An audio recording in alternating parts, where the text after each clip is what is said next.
ETF index mutual funds నేర్చుకుని stock మార్కెట్లో రాణించాలనుకుంటున్నారా? వెంటనే ఈ నెంబర్కి కాల్ చేయండి.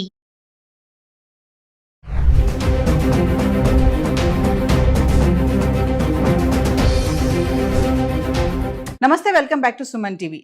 H1B వీసా ఈ ఫీజు విషయంలో అమెరికా అధ్యక్షుడు డొనాల్డ్ ట్రంప్ తీసుకున్నటువంటి నిర్ణయాలు మరి వలసదారుల పైన ఎలాంటి ఇంపాక్ట్ పడుతుంది? మరి ఇప్పుడు మనం దృష్టి చేయాల్సిన విషయం ఏంటంటే H1B వీసాలే కానీ F1 వీసా కానీ వీటిపైన ఇంపాక్ట్ ఎలా ఉండబోతుంది, వాళ్ళు ఎలాంటి జాగ్రత్తలు తీసుకోవాలి అనే దానిపైన మరింత సమాచారం అందించడానికి అమెరికాలో 24 years నుంచి ఉంటున్నటువంటి MNC ఎగ్జిక్యూటివ్ వీరభద్ర గారు ఉన్నారు. Over to sir. నమస్కారం నవీన్ గారు, మీకు మీ ప్రేక్షకులకి నమస్కారం. అట్లనే రాబోయే విజయదశమి శుభాకాంక్షలు. సో ఈ రోజున మనము పోయినసారి మాట్లాడుకున్న టాపిక్కి కంటిన్యూషన్లో ఏంటంటే కొత్త లా వచ్చింది ఆల్రెడీ కాంగ్రెస్ హౌస్లో పాస్ అయిపోయింది. అది త్వరలో అది లాగా తయారవుతుంది. దానివల్ల వచ్చే కష్ట నష్టాలు ఏంటనేది మనం లాస్ట్ వీడియోలో మాట్లాడాము.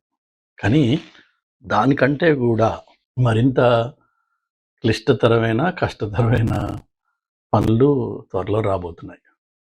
అవి కూడా మనం తెలుసుకున్నట్టయితే ఎవరెవరైతే సర్దుకోవాలో వాళ్ళు సర్దుకోవచ్చు. ఇప్పుడు ఏంటంటే పాలంటీర్ అనే ఒక కంపెనీ ఉంది. పాలంటీర్ వాళ్ళకి మల్టిపుల్ ప్రోడక్ట్స్ ఉన్నాయి. పర్టికులర్గా వాళ్ళు ఏంటంటే డేటా రిలేటెడ్ టెక్నాలజీస్లో వాళ్ళు చాలా హై ఎండ్లో వర్క్ చేస్తారు.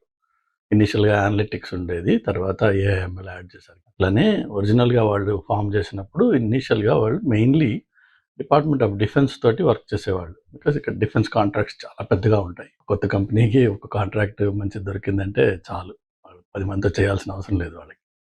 సో అక్కడ వాళ్ళు మొదలు పెట్టారు. అలానే ఆ కంపెనీ ఫౌండర్ ప్రెసిడెంట్ ట్రంప్కి చాలా close, belongs to the inner circle. అది ఇప్పుడు కమర్షియల్గా ఓపెన్ అప్ అయ్యింది, ఎక్స్పాండ్ అయింది. చాలా పెద్ద కంపెనీస్తో వర్క్ చేస్తారు. But at the same time Trump second term మొదలైన తర్వాత ఇప్పుడు లేటెస్ట్గా ఒక కాంట్రవర్షియల్ డేటాబేస్ ఒకటి తయారవుతుంది ఫెడరల్ గవర్నమెంట్ లెవెల్. దాంట్లో ఏంటంటే రకరకాల డిపార్ట్మెంట్స్కి సెపరేట్గా ఉండే డేటా బేసెస్ ఏవైతే ఉంటాయో వాటిని అన్నిటినీ కనెక్ట్ చేసి HHS, homeland security, department of defence, IRS, SSN, అట్లా ఇంకా బోల్డ్ ఉన్నాయి. కానీ ఈ పెద్ద 4 కలిపితే మీకు తెలిసేది ఏంటంటే వాళ్ళు ట్రాక్ చేయబోతున్నది ఏంటంటే, ఫర్ ఎగ్జాంపుల్ ఒక ప్లేస్మెంట్స్ కంపెనీ అమెరికాలో ఇండియన్స్ చాలామంది బాగా బాగుపడి బాగా సంపాదించుకున్న వ్యాపారం ఏంటి అంటే రిసోర్స్ ప్లేస్మెంట్. మొదట్లో ఇండియా నుంచి రిసోర్సెస్ని తీసుకొచ్చేవాళ్ళు, వాళ్ళకి వీళ్ళు H1 ఫైల్ చేసేవాళ్ళు. వాళ్ళు ఇక్కడికి వచ్చిన తర్వాత వాళ్ళని రకరకాల ప్రాజెక్ట్స్లో డిప్లాయ్ చేసేవాళ్ళు. దాన్ని కొద్దిగా ప్రాసెస్ని టైట్ చేయడం కోసం ఏం చేశారంటే ఒక 8-10 ఏళ్ల క్రితం మీరు క్యాండిడేట్స్ని ఇండియా నుంచి వితౌట్ రిక్వైర్మెంట్ తీసుకురాకూడదు, మీకు ప్రయర్ రిక్వైర్మెంట్ ఒకటి ఎంప్లాయర్ పబ్లిష్ చేసిన ఒక రిక్వైర్మెంట్ ఉంటే ఆ రిక్వైర్మెంట్ని బట్టి నువ్వు వెళ్ళి జనాల్ని హైర్ చేయొచ్చు అని చెప్పి ఒకటి పెట్టారు. అలానే లొకేషన్ కన్స్ట్రెయింట్స్, నువ్వు ఆ లేబర్ క్లియరెన్స్ ఏ లొకేషన్కి తీసుకుంటావో అదే లొకేషన్లో ఈ మనిషి పనిచేయాలి, వేరే చోటుకి వెళ్తే మళ్ళీ separate labour, separate H1, separate అంతా అవన్నీ రకరకాల రెస్ట్రిక్షన్స్ పెట్టుకుంటూ టైటన్ చేస్తూ వచ్చారు. ఎన్ని చేసినా మన వాళ్ళు మనం ఎక్స్పర్ట్స్ అందులో ఎప్పటికప్పుడు లా వచ్చే ముందు దాన్ని ఎలా బ్రేక్ చేయాలో మనం ఆల్రెడీ ఫిగర్ చేస్తాం. అలా చేసుకుంటూ వచ్చాం మనం. కానీ ఈ IRS ఏదైతే మాకు ఇంటర్నల్ రెవెన్యూ సర్వీస్ అని ఉందో, ఎక్కడి నుంచి అయితే ట్యాక్సెస్ అన్ని కలెక్ట్ అవుతాయో, ఎవరికైతే ట్యాక్సెస్ మేము ఫైల్ చేస్తామో అది సెపరేట్గా ఒక ఎంటిటీ. ఇటు ఇమిగ్రేషను, హోమ్లాండ్ సెక్యూరిటీ సెపరేట్గా ఒక ఎంటిటీ. అట్లా దానికి సెపరేట్ ఎంటిటీస్, సెపరేట్ డేటాబేసెస్ ఉండడంతో వీటిని కనెక్టెడ్గా ఇన్వెస్టిగేట్ చేయడం, కనెక్టెడ్గా చూడడానికి కొన్ని పెద్ద కేసెస్లో వాళ్ళు చేశారు. ఆ మధ్యన వెస్ట్ కోస్ట్లో ఒక చాలా పెద్ద body shopping resource supplying company ఎవరైతే ఈ పెద్ద టెక్ కంపెనీస్కి రిసోర్సెస్ని ఇచ్చేవాడో అతన్ని అరెస్ట్ చేశారు. Because he had several misrepresentations in the H1 or labour clearance అప్లికేషన్స్లో. దాంతో అతన్ని ఈవెన్చువల్గా ఈ ఫ్రాడ్ కింద అరెస్ట్ చేశారు. So his business has gone. కానీ అదే వ్యాపారాలు, అదే పనులు మన వాళ్ళు గత 25 ఏళ్ళుగా బాగా చేశారు ఇక్కడ. అందులో కొంతమంది బాగా సంపాదించారు. అంటే ఏంటంటే లేబర్ క్లియరెన్స్ అప్లికేషన్‌లో ఫైల్ చేసేటప్పుడు ఏదైతే మనం సాలరీ ఇస్తాను పలానా ఈ రిసోర్స్, ఈ క్వాలిఫికేషన్స్ ఇతన్ని నేను తీసుకురాబోతున్నా. ఇతనికి ఫర్ ఎగ్జాంపుల్ $1,00,000 జీతం ఇస్తాను నేను అని లేబర్ క్లియరెన్స్ అప్లై చేసి తీసుకొస్తారు. ఈ $1,00,000 ఉండాలంటే ఈ స్థాయిలో చదువుకున్నవాడు, ఈ స్థాయిలో ఎక్స్పీరియన్స్ ఉన్నవాడు, ఈ స్కిల్స్ ఉన్నవాడు నాకు కావాలి. అలాంటి వాడు అమెరికాలో దొరకడు. కాబట్టి నేను వాడిని బయట నుంచి తీసుకొస్తున్నా అని వీళ్ళు డిక్లరేషన్ ఇచ్చి ప్రాసెస్లోకి వెళ్ళి మొత్తానికి ఆ పర్సన్ని తీసుకొస్తారు. ఇక్కడ ఒక కథ ఎండ్ అయిపోయింది. అదే ఆ డిపార్ట్మెంట్ వేరే. దాని తర్వాత డిపార్ట్మెంట్ ఏంటి? ఐఆర్ఎస్. అదెందుకు ఇక్కడ ఇప్పుడు ఇంపార్టెంట్ అంటే నువ్వు ఇస్తానన్నది ఎంత, ఇచ్చింది ఎంత, ఈ రెండింటి మధ్యలో ఇన్నాళ్ళు కనెక్షన్ లేదు. అంటే $1,00,000 జీతం ఇస్తానని చెప్పి ఒక మనిషిని తీసుకొస్తే వాడికి నువ్వు $1,00,000 పేరోల్లో నడిపావా లేదా? లేక వాడిని తీసుకొచ్చిన తర్వాత ఆబ్వియస్లీ ఆ వచ్చిన ఇమ్మిగ్రెంట్ ఎవరైతే ఉంటాడో is completely totally dependent on this guy who is bringing them. So వాడిని తీసుకొచ్చిన తర్వాత ఆ కాగితం మీద ఏముందో మర్చిపో, ఇదిగో నీకు 60,000 ఇస్తాను, నేను 65,000 ఇస్తాను, ఎక్కువ మాట్లాడామంటే ఇండియా పంపించేస్తాను, అక్కర్లేదు నువ్వు అని అంటే వాడు చేయగలిగిన దిక్కు దివాణం లేదు వాళ్ళకి. అలా చాలామంది చేశారు, అలా నడిచినాయి వ్యాపారాలు.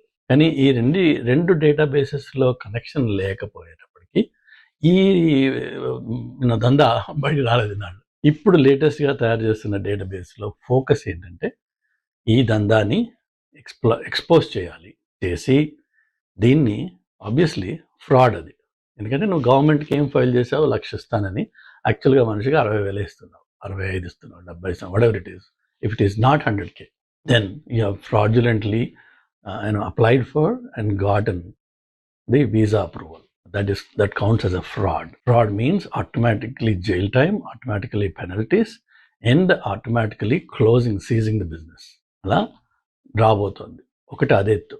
ఈ కనెక్టెడ్ డేటాబేసెస్ వల్ల జరిగే ఇంకొకటి ఏంటంటే ఇమిగ్రేషన్ సర్వీసెస్కి చాలాసార్లు బికాస్ దే ఆర్ డిస్కనెక్టెడ్, వాళ్ళకి తెలియదు ఈ క్రిమినల్ డేటాబేసెస్లో, ఫెడరల్ డేటాబేస్లో, స్టేట్ డేటాబేసెస్లో జరిగే రకరకాల it need not be a major crimes ఆటోమేటిక్గా ఎక్స్పోజ్ అయిపోతాయి. కానీ మైనర్ ఇన్సిడెంట్స్ ఏవైతే ఉంటాయో అవి ఇన్నాళ్ళు బబులప్ కాల, ఎందుకంటే ఇవన్నీ డిస్కనెక్టెడ్ డేటాబేసెస్. ఇన్ఫ్యాక్ట్ నేను ఇక్కడ కొత్తలో వచ్చినప్పుడు చాలామందికి రెండు సోషల్ సెక్యూరిటీ నెంబర్స్ ఉండగా చూశాను. ఎందుకంటే వాడు ఒక స్టేట్లో స్టార్ట్ చేసి, ఇప్పుడు నేను ఫస్ట్ అమెరికాకు వచ్చినప్పుడు 2000లో నా సోషల్ సెక్యూరిటీ నెంబర్ అప్లై చేసింది పిట్స్బర్గ్లో, పెన్సిల్వేనియా. బట్ అక్కడ నేను 6 నెలలో 8 నెలలో ఉన్నాను. దాని తర్వాత న్యూజెర్సీకి షిఫ్ట్ అయిపోయాను. లాస్ట్ 25 years నేను న్యూజెర్సీలో ఉంటున్నాను. కొంతమంది అలా ఆ రోజుల్లో ఏం చేసేవాళ్ళు అంటే ఇలా స్టేట్ టు స్టేట్ మారినప్పుడు వాళ్ళు ఇంకొక సోషల్ సెక్యూరిటీ నెంబర్ అప్లై చేయడం, లేక ఎంప్లాయర్ నుంచి ఎంప్లాయర్ మారి ఆ ఎంప్లాయర్ వేరే స్టేట్ వాడైతే ఆ స్టేట్లో మళ్ళీ ఇంకో సోషల్ సెక్యూరిటీ అలా అప్లై చేసిన వాళ్ళు ఉన్నారు కొంతమంది. అప్పుడు వాళ్ళ దగ్గర 2 సోషల్ సెక్యూరిటీ నెంబర్స్ ఉన్నాయి. అది ఎందుకు పాసిబుల్ అయిందంటే ఒక సెంట్రల్ ఫెడరల్ లెవెల్లో ఈ కనెక్టెడ్ డేటాబేస్ లేకపోవడంతో ఇలా డిస్కనెక్టెడ్ దీంట్లో ఉండినాయి కొన్ని. అది ఇప్పుడు ఈ కనెక్ట్ చేయడం వల్ల చాలా విషయాలు ఏవైతే స్టేట్ లెవెల్లో బరీ అయిపోయి ఉన్నాయో అవన్నీ they become accessible at the federal level. And లక్కీగా ఇప్పుడు ఏఐ ఏదైతే ఇన్నోవేషన్ ట్రాన్స్ఫర్మేషన్ మొత్తం ప్రపంచాన్ని ఊగిస్తుందో ఆ ఏఐతో ఈ పాలంటీర్ డేటాబేసెస్, పాలంటీర్ వాళ్ళ కేపబిలిటీస్ వాళ్ళ ప్లాట్ఫామ్లో వాడి ఈజీగా ఇలాంటి కేసెస్ని వాళ్ళు బయటికి తీస్తున్నారు. సో దానివల్ల జరిగేది ఏంటి? లాస్ట్ వీడియోలో నేను చెప్పినట్టుగా ఎవరెవరికైతే చిన్న ఇష్యూస్ గతంలో జరిగాయో, DUI అనుకున్నాం, డ్రైవింగ్ అండర్ ఇన్ఫ్లుయెన్స్, అది okay, that's one level of offence. But there are also other offences which may be smaller in nature. Let's say for example reckless driving. So అది వచ్చో రాకో మొత్తానికి ఏదో రెక్లెస్ డ్రైవింగ్ అయ్యింది, accident అయ్యింది, మనం వెళ్ళిపోయి you plead guilty and you pay whatever fine it is and then case is closed. అక్కడ state లెవెల్లో, సిటీ లెవెల్లో, కౌంటీ లెవెల్లో క్లోజ్ అయిపోతుంది. అలా ఇప్పటికీ జరుగుతాయి, అప్పటి నుంచి జరుగుతూనే ఉన్నాయి. కానీ ఇప్పుడు ఈ ఫెడరల్ లెవెల్లో ఒక కనెక్టెడ్ ఈకో సిస్టమ్ వచ్చేటప్పటికి ఏమవుతుంది అంటే ప్రతి మనిషికి, పర్టికులర్లీ నాన్ సిటిజన్స్ అంటే పర్మనెంట్ రెసిడెన్స్ మీద ఉన్నవాళ్ళు, గ్రీన్ కార్డు మీద ఉన్నవాళ్ళు, అలానే మిగిలిన అన్ని రకాల వీసాలు ఏదైనా సరే, it doesn't matter what visa, అన్ని రకాల వీసాల వాళ్ళు వీళ్ళందరినీ they are called non citizens. వీళ్ళకి స్టేట్ లెవెల్లో కానీ ఫెడరల్ లెవెల్లో కానీ ఏ మాత్రం ఇలాంటి విషయాలు ఉన్నా అది చిన్న మైనర్ ఇన్ఫ్రాక్షన్ అయి ఉండొచ్చు, కానీ they going to take that up and make the person ineligible for any extension or renewal of that status. అంటే ఆ 3 ఏళ్ల పాటు H1 ఉండి ఒకవేళ ఎవరైనా ఇక్కడ ఉన్నారనుకోండి, H1 ఉన్న రోజులు ఇక్కడ ఉంటారు, కానీ ఎప్పుడైతే H1 రెన్యువల్కి వెళ్తారో ఇది ఫ్లాగ్ అవుతుంది, because now they are all connected. ఆ ఫ్లాగ్ అవ్వగానే they say you are not eligible, decline. If you're already in the US you have to leave. అలానే ఇలాంటి చిన్న చిన్న ఇన్ఫ్రాక్షన్స్ ఉన్నా కూడా వాళ్ళు గ్రీన్ కార్డ్ నుంచి సిటిజన్షిప్కి అప్లై చేయడానికి దే ఆర్ నాట్ ఎలిజిబుల్. వాళ్ళు ఉండొచ్చేమో ఇక్కడ, ఎందుకంటే వాళ్ళకి రెన్యువల్స్ అనేది లేదు. గ్రీన్ కార్డ్ కూడా రెన్యువల్ ఉంది, మళ్ళీ రెన్యూ చేసుకోవాలి, కానీ దానికి డ్యూరేషన్ కొంచెం ఎక్స్ట్రా లెంగ్త్ ఉంటుంది. బట్ వాళ్ళకి సిటిజన్షిప్ అప్లై చేసే ఎలిజిబిలిటీ తీసేస్తున్నారు. ఇవి రెండు కాకుండా ఇంకొక విషయం నేను చెప్పాలనుకున్నది ఏంటంటే, గ్రీన్ కార్డ్ హోల్డర్స్ ఎవరైతే అమెరికాలో ఉన్నారో, ఇంతకుముందు ఏదో వీడియోలో చాలా రోజుల క్రితం నేను చెప్పాను, ఇక్కడ చాలామంది వాళ్ళ పేరెంట్స్కి, ఎందుకంటే ఓన్లీ బ్లడ్ రిలేషన్కి మాత్రమే మనము స్పాన్సర్ చేయొచ్చు. ఇప్పుడు నేను సిటిజన్ అనుకోండి, మా అన్న తమ్ములకి, మా అక్క చెల్లెలకి, నేను మా అమ్మ నాన్నకి వాళ్ళకి నేను గ్రీన్ కార్డ్ స్పాన్సర్ చేయొచ్చు. అది ఒకప్పుడు 10 ఏళ్ళు 12 ఏళ్ళు 13 ఏళ్ళు అలా వెయిట్ పీరియడ్ ఉంటుంది, కానీ దానివల్ల బాగుపడ్డ ఫ్యామిలీస్ చాలా ఉన్నాయి. కానీ అలా కాకుండా ఉత్తినే గ్రీన్ కార్డ్ చేయొచ్చు కదా, చేసి పారేద్దాం, ఒక అప్లికేషన్ వేద్దాం, ఇప్పుడు అదే 10 ఏళ్ళకి వస్తుంది. వచ్చిన తర్వాత ఏమవుతుంది, ఆ గ్రీన్ కార్డ్ తోటి సరదాగా ట్రావెల్ చేస్తుంటారు బ్యాక్ అండ్ ఫోర్త్. వాళ్ళకి మళ్ళీ ఈ B1 B2లు ఇన్విటేషన్లు అవి అక్కర్లేదు అనమాట. Come here like permanent resident. 6 months 1 year ఉంటారు, మళ్ళీ వెళ్ళిపోతారు, మళ్ళీ 6 months 1 year తర్వాత మళ్ళీ వస్తారు వెనక్కి. అట్లా కొంతమంది పర్టికులర్లీ నార్త్ ఇండియాలో ఉన్న కొన్ని కమ్యూనిటీస్ దాన్ని బాగా వాడుకున్నారు.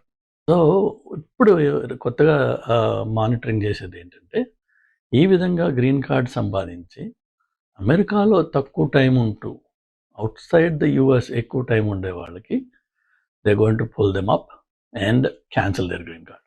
ఎందుకంటే నీ ప్రైమరీ రెసిడెన్స్ యూఎస్ కాదు, నీకు దగ్గర గ్రీన్ కార్డ్ ఉండొచ్చు, కానీ నీ ప్రైమరీ రెసిడెన్స్ యూఎస్ కాదు.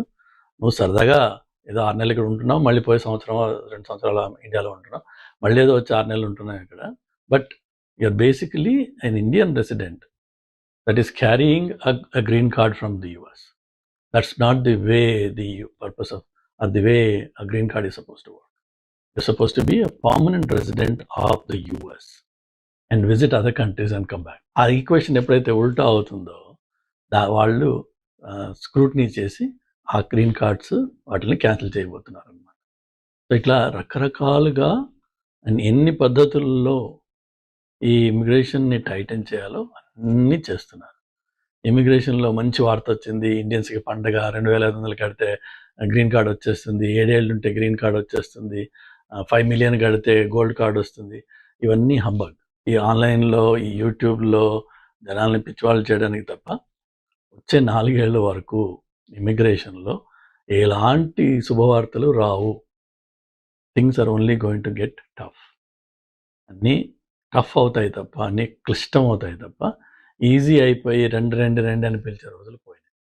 ఒకవేళ ఈయన వెళ్ళిపోయిన తర్వాత కూడా 4 ఏళ్ల తర్వాత కొత్తగా వచ్చేవాడు ఎవడైతే ఉంటాడో వాడు ఓవర్ నైట్, రాత్రికి రాత్రి ఇదిగో నేను మార్చేస్తున్నాను మార్చలేడు. అంటే వచ్చే 10 ఏళ్ల వరకు దాదాపు ఇదే సిచ్యువేషన్ కంటిన్యూ అవుతూ ఉంటుంది.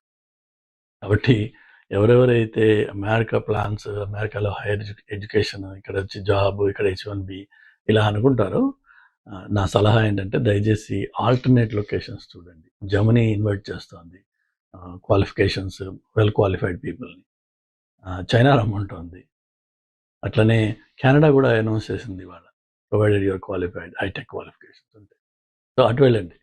But American dream for immigrants has come to an end and is going to come to an end.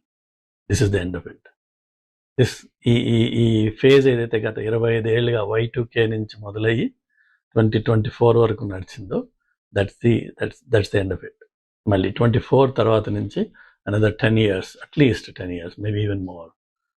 It's going to be a different phase in the chapter of immigration. Okay? God bless you. Good luck to all of you.